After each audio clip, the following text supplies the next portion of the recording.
So the wisdom of Kabbalah talks about this desire that keeps growing, that is the reason for our suffering, because we want more, we want more, we want more. It just endlessly wants, right?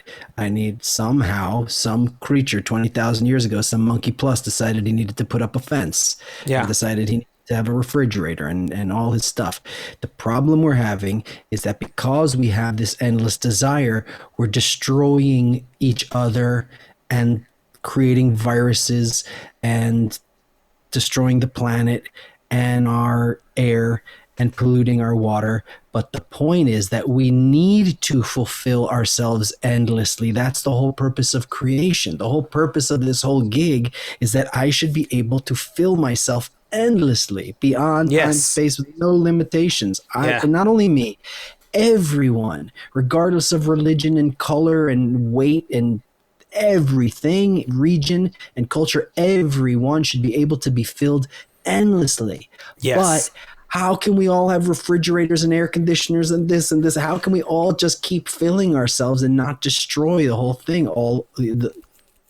How? Okay. Okay. Good. So Now, okay. So now we can really hit that point. So the desire that we all are, and like you said, it doesn't matter who you are, what you are, where you are from, whatever it is, you are a piece of desire. It's meant to evolve to a state where it can be completely and eternally fulfilled. Eternally fulfilled. just go easy on this one. Just Yeah, go easy on okay. this one. Don't just say it as a fact, because I'm gonna miss it. You're building up to the.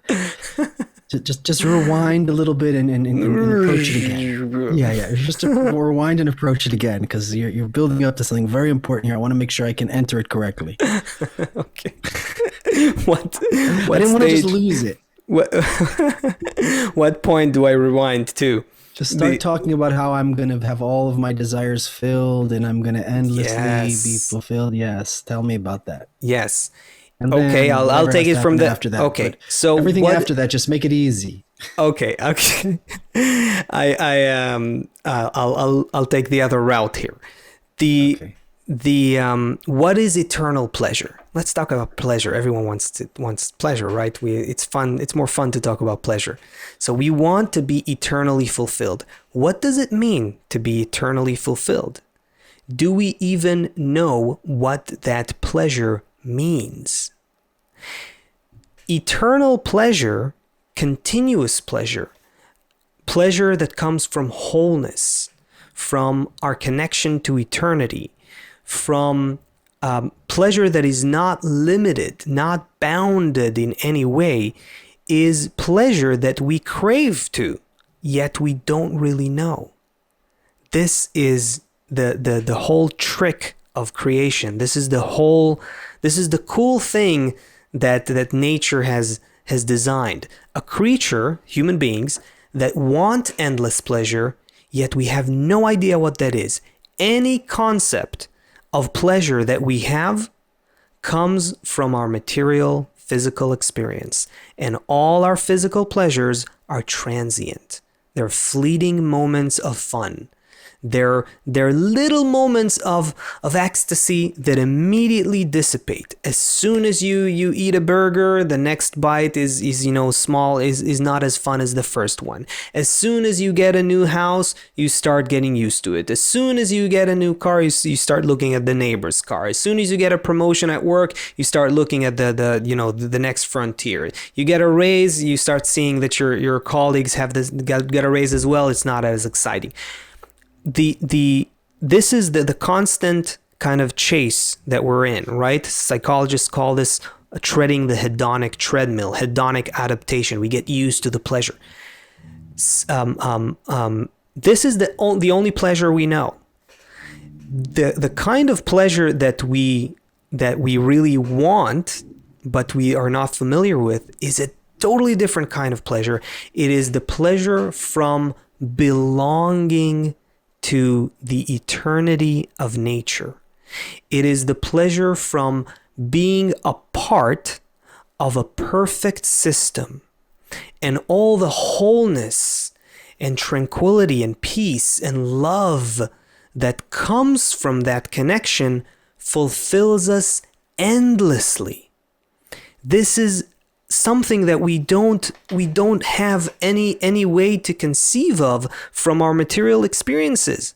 So you hear what the Kabbalists are talking about, and we keep comparing it to, okay, but how much does it worth?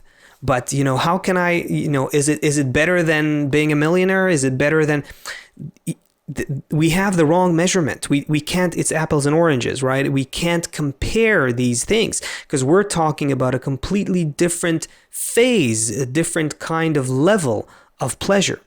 So what needs to happen with human desire that wants endless pleasure is that we need to change direction from getting the kind of pleasures that we're all used to, which are pleasures of this world, pleasures of our physical existence, pleasures that go into us directly, pleasures from self-reception. We need to think of pleasure in a new way. Pleasure, true pleasure, unbounded pleasure, limitless pleasure, eternal pleasure comes from being like able. Yeah, go ahead. Well, it's too big to try and say in a few sentences because we don't have any. We can say a word that is so worn out, but I'm gonna say it anyway. Okay, we have to say it because the true meaning of it is what it is. This is the true meaning of love. But we the problem with that word is that we've defiled it, we've distorted it, and we have misinterpreted the word. Our definition for this word comes from our corporeal experiences, which are just a sliver of a shadow of something that resembles the spiritual experience of love.